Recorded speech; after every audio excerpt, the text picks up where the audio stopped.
bakit po hindi na lang niya alisin ang demonyo sa mundo para po wala ng kasamaan? O bakit marunong ka pa kaya sa Diyos? Eto, sasagutin kita. Napakagandang tanong yan. That's a very intelligent question. Alam mo kapatid, si Satanas, ginawa rin ng Diyos yun. Tama. Nung anghel siya, hindi pa siya Satanas, ang Diyos gumawa sa kanya. Tama? Accept? Yan. Tayo, ginawa ba tayo ng Diyos? O, tama. Pag ginawa niya kay Satanas na pagkakamali, patay agad. Tayo rin, gagawin niya rin sa atin. Pag nagkamali tayo, patay ka agad. Pag hindi, susumbatan siya ni Satanas. He must always be fair and he must always practice justice. Kaya, hindi niya pa ngayon inaalis si Satanas, inaalala niya tayo, inaalalayan niya tayo, kapatid. Kasi what he will do to Satan, he must do fairly to every creature. Tama? Eh, pag nagkasala tayo, kung yun ang reason, tayo rin pag nagkasala, patay na tayo. Eh, mahal tayo ng Diyos. Ayaw ng Diyos na tayo mapahamak, kaya nagbibigay siya ng pagpapahinuhod sa tao. Ganon din kay Satanas, hindi niya agad pinapatay o pinupuksa. May appointed time para doon. Sapagkat siya'y nagtakda ng isang araw na kanyang ipaghuhukom sa sanglibutan. Hindi na natin pwedeng baguhin, nakatakda na yung isang araw na yon.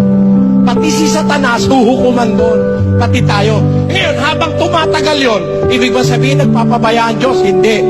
3:15 ng ikalawang Pedro, ang sabi ganito. At inyong ariin na ang pagpapahinuhod ng ating Panginoon ay pagliligtas. Ang long suffering ng Diyos ay pagliligtas. Hanggang hindi pa siya nagpaparusa, gusto niya pa tayong magsisi. Gusto niya pa tayong maligtas. Yan.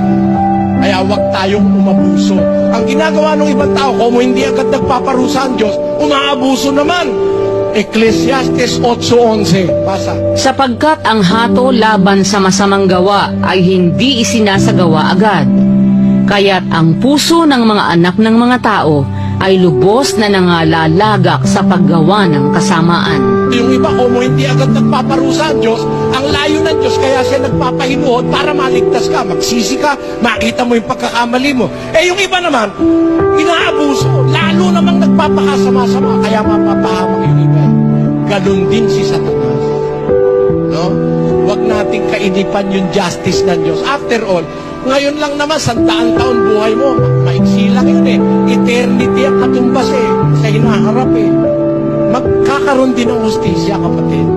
Naramdaman ko rin, tinanong ko rin yun sa Diyos eh.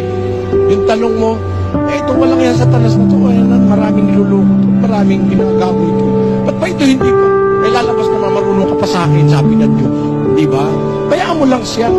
Parang yung West, ikaw ang pumatay, may due process eh. Hindi ba yung West, may due process? Hindi naman kung may dinuro ka pumatay, isilya elektrika yung bukas. Hindi ganun. Haharap ka muna sa piskal, haharap ka sa West, maglilitis, magkalitis, mag-aapila pa, pupunta pa sa Supreme Court bago ka ipapatay. Tama yun?